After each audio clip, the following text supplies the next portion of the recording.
करवा चतुर्थी का व्रत करने से अखंड सौभाग्य हो जाता है। मात्र पार्वती जी की सहेली का व्रत। करवा गई, करवा ने देखा कि मेरे पति का पांव मगर ने पकड़ रखा है और करवा शिव की उपासक थी। करवा शंकर की उपासक और शंकर भगवान से ज्यादा करवा माता पार्वती जी की उपासक थी, क्योंकि पार्वती जी की सहेली थी।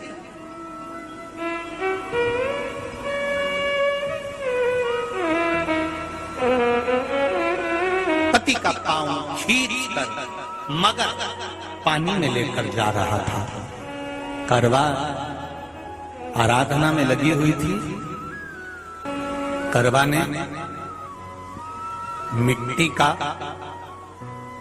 एक गोल भाग ही बनाया था, जिस पे पार्वती जी का जो नीचे का पीठी का होती है उस पे शिवलिंग रखा था। केवल नीचे का भाग का निर्माण ही करा था और करवा के कानों में शब्द पड़ गया। करवा के कानों में शब्द पड़ गया, पति के चीखने की आवाज आई। करवा दौड़ पड़ी। ये तो कैलेंडर में छपा हुआ करवा चौथ का फोटो आने लगा, नहीं तो पहले नियम था दीवार पर बनाई जाती थी और वहां पूजन करी जाती थी।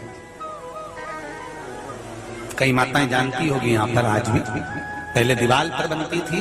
पूरा परिवार की सौभाग्यवती नारियां वहां आकर पूजन करती थी एक जगह, फिर बाद में छत पर जाकर करवे का अर्घ दिया करती थी। ये नियम था। अब तो बना बनाया कागज आ जाता, उसको चिपका दो, पूजन कर लो, वो अलग प्रमाण। पर यहाँ करवा मट्टी का भाग का लेपन कर रही थी और लेपन करते करते बस उस समय पर पति की आवाज आई, छोड़ा। करवा भागी और शिव आराधना में लगी हुई करवा पार्वती की आराधना में लगी हुई करवा भाग कर गई। पति को देखा तो मगर खींच कर ले जा रहा था। करवा ने अपना चीर फाड़ कर मगर की पूंछ को पकड़कर खींचा। और कितना सात्विकता में बल होगा, जरा विचार करना कि मगर को खींच कर वृक्ष के नीचे ले गई और वृक्ष के नीचे नहीं जा पाई तो वहीं पर घाट के ऊपर घास लगी हुई थी। इसलिए आज भी करवा चौथ के व्रत में आपने देखा होगा कुछ सलाखें, कुछ घास आपको मिल जाती है। उससे एक घास से, मात्र एक घास, एक घास से उसने उस मगर को बांध दिया। मगर हिल नहीं पाया। यम के दूत आ गए इसके पति को मौत के ग्रास ले जाने के लिए। यम के दूत। करवा ने पूछा तुम कौन हो, कैसे आना हुआ? यमदूत कहते हैं तुम्हारे पति का आज अंतिम दिन है, अंतिम समय, अंतिम पल है, ये मरेगा। करवा कहती अगर मारना है तो इस मगर को मारो जिसने मेरे पति का पांव पकड़ रखा। प्राण छोड़ना है तो इस मगर के छोड़िए, मेरे पति के तो प्राण आप ले जा नहीं सकते। करवा हम अपने नियम को नहीं बदल सकते। तेरे पति की अंतिम सांसें हैं, वो मरेगा। मगर को अभी नहीं मरना है, मगर अभी कम से कम 9 महीना और जीवित रहेगा। इसका हमारे पास लेख है। करवा कहती है ऐसा हो नहीं सकता। यमदूत खड़े हैं, ले जाने दे नहीं रही। क्रोध आ गया करवा को, हाथ में जल उठाया।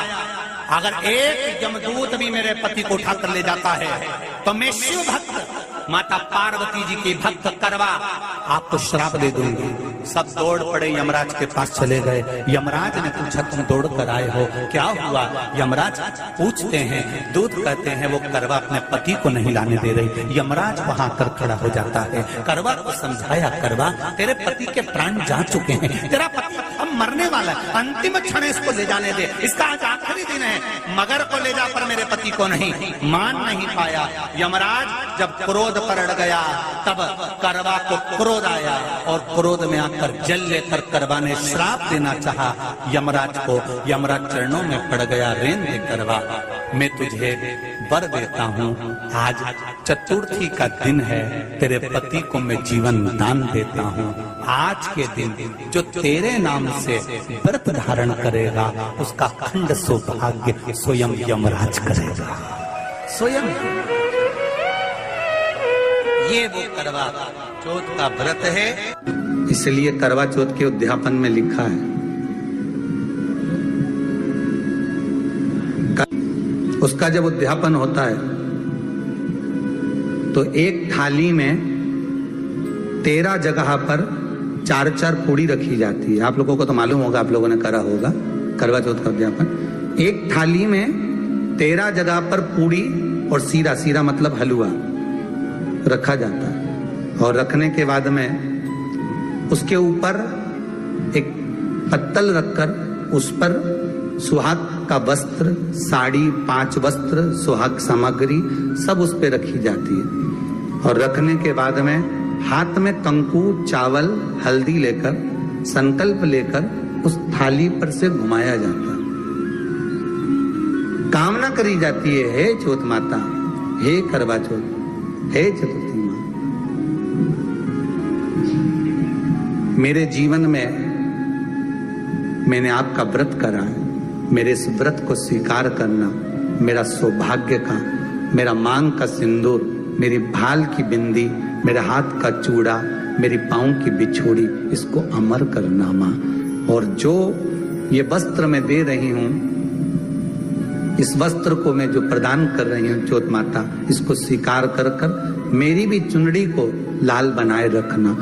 तब उस साड़ी को, उस वस्तु को, उस सामग्री को उठाकर घर की वृद्ध सास को, जो घर में सासू होती है, उसको दिया जाता है। सास नहीं हो तो किसी सौभाग्यवती नारी को दिया जाता है। उसके बाद में आप फिर ब्राह्मणों का भोजन कराओ, बड़े प्रेम से बुलाओ और ब्राह्मण ब्राह्मणी का भोजन कराओ। अब आज के जमाने में जो करवा चौथ का उद्यापन होता है, उसमें जब समाज की माताएं उद्यापन करती है तो केवल स्त्री को भोजन करा देती है, पुरुष को नहीं कराती। पर करवा चौथ के उद्यापन में लिखा है कि ब्राह्मण का भोजन होना चाहिए, उसके साथ सौभाग्यवती नारी आए, उसकी पत्नी। पर अपन ने तो सोचा कि चौथ माता का उद्यापन है तो केवल स्त्री को खिला दो, उद्यापन का पूर्ण फल मिल जाएगा। नहीं, उसका सुख नहीं और देने का भी फल है महाराज। करवा चौथ का उद्यापन करो तो भोजन करने उसको बुलाओ जो अपने घर का हो, उसको उद्यापन में नहीं गिनो। अपने घर के लोगों तो वैसे ही भोजन करेंगे, घर का व्यक्ति तो वैसे ही भोजन करेगा ना। पर अपन ने उन्हीं को गिना, ने हमारी बड़ी जीजी के गिन लो, ने छोटी जीजी के गिन लो, ने भांजी के गिन लो, ने उसके गिन लो, ने उसके गिन लो, ने 13-14 ऐसे इकट्ठा कर लिया। साहब ये अपने इकट्ठे हो गए, ये तो अपने हो गए। ये तो तुम उद्यापन करोगे तो घर में इनको तो जिमाना ही पड़ेगा, क्योंकि तुम्हारे रिश्तेदार हैं। दूसरे को जिमा कर जब हम दान देते हैं, दान उसको लगता है जो दूसरे को दिया गया। कई लोग कहते हैं हमने बहन बेटी के दे दिया, तो बहन बेटी क्या दान लेती है? किस पुराण में लिखा है कि बहन बेटी दान लेती है? हमको वो भी बताना कि बहन बेटी दान लेती है, क्योंकि बेटी तो खुद कन्यादान में जाती है। बेटी का कन्यादान होता है, वस्तु का दान नहीं। बेटी खुद दान में दी जा रही है, कन्यादान में। बेटी कभी दान नहीं लेती महाराज, बहन बेटियां कभी दान नहीं लेंगी। और बहन बेटियों को कह भी देना चाहिए, अगर भाभियों बोले कि हमने जीजी को दान मान नहीं ले रहे हैं, देना हो तो ठाट से हमारा हक दे रही हो। हम साल भर में आते हैं तो राखी पे साड़ी दे रही हो, ये हमारा हक है, क्योंकि हमारे मकान में रह रही हो, हक दे रही हो, दान नहीं। दान देना है तो पंडित जी के दो, दान देना है तो ब्राह्मण को दो, गौ माता को दो। हम दान नहीं ले रहे, हम अपना हक मांग रहे हैं।